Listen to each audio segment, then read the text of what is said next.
স্বামীকে আজ পর্যন্ত পাওয়া যায়নি। আমার প্রথমে শুনেছিলাম যে আমার স্বামীর লাশটা পুরানো হয়েছে। আমার স্বামীর নামে 4টা ডেথ সার্টিফিকেট ইস্যু হয়েছে এবং একটা লাশ দাফন হয়েছে, যে লাশটা আমার স্বামীর না। তারপরে গত 25 ফেব্রুয়ারি 2025-এ সাংবাদিক ইলিয়াস হোসেনের একটা ডকুমেন্টারিতে জানতে পারি যে আমার স্বামীকে 27 ফেব্রুয়ারি 2009-এ এমপি তাপস গুম করে নিয়ে গেছে। এরপর থেকে আমি অনেক চেষ্টা করেছি যে আমার হাজবেন্ড শেষ পর্যন্ত কিভাবে কোথায় গিয়েছে এবং তার কি হয়েছে, কিন্তু আমি সেটা বের করতে পারিনি। তো এই যে পিলখানা হত্যার বিচার যদি আজকে 16 বছর আগে হয়ে যেত, আমি যেখানে ভিতরে থাকা একজন ভিকটিম, আমার রুমের বাইরে 3 জন হিন্দি ভাষী ছিল, তারা আমার বাচ্চাদের কাপড় খুলে চেক করেছিল ছেলে নাকি মেয়ে। সেখানে আরো অনেক কর্মকর্তাদের বাচ্চা ছিল, যাদের ছেলে বাচ্চা চেনা যাচ্ছিল, তাদেরকেও তারা মেরে ফেলতে চেয়েছিল, তারাও হিন্দি ভাষী ছিল। আমাদের অনেক অফিসারের মিসেসরা আছেন যারা বলতে ভয় পান, সে ভিতরে হিন্দি ভাষী ছিল।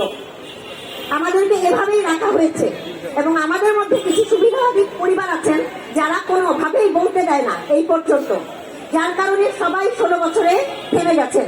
শুধু আমি পারিনি, আমার স্বামীর না লাশ আছে, না তাকে আমি কোনো কিছু ট্রেস পেয়েছি তার কি অবস্থা আছে, এবং আমি কখনোই 16 বছরে মেনে নিতে পারিনি, কোনো কিছু কি আমাকে বন্ধ করতে পারেনি। সেই কারণে আমি বারবার 16 বছরে না চাকরি পেয়েছি, না আমার বাচ্চাদেরকে কোনো জায়গায় স্ট্যাবলিশ করতে দেওয়া হয়েছে। আমি জানি না এই প্ল্যাটফর্মে দাঁড়ানোর কারণে আমার কি হবে।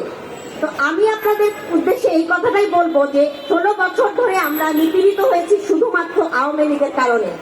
16 বছর আগে 2008-এর 29 ডিসেম্বরে যেই ভোটটা দিয়ে ভোট হওয়ার পরে আওয়ামী লীগ বসেছিল, সেই আওয়ামী লীগের কারণে কিন্তু আজকে পর্যন্ত আমরা এত নিপীড়নের শিকার। এই জুলাই আন্দোলনে এত কিছু হলো, এত সন্তান মারা গেল, এত মা বুকহারা হলো।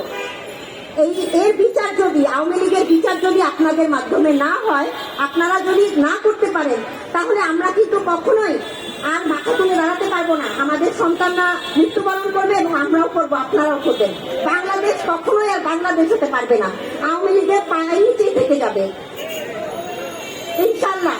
তো আপনারা নিশ্চয়ই এখন থেকে সোচ্চার হবেন এবং আওয়ামী লীগের নিবন্ধন বাতিল করবেন। বাংলাদেশে কোনো আওয়ামী লীগ থাকতে পারে না, আওয়ামী লীগের বিচার হতে হবে। আনাচে কানাচে যত দলের মধ্যে ছোটখাটো আওয়ামী লীগ ঢুকবে, তার বিচার হতে হবে। আওয়ামী লীগ থাকতে পারবে না, না না।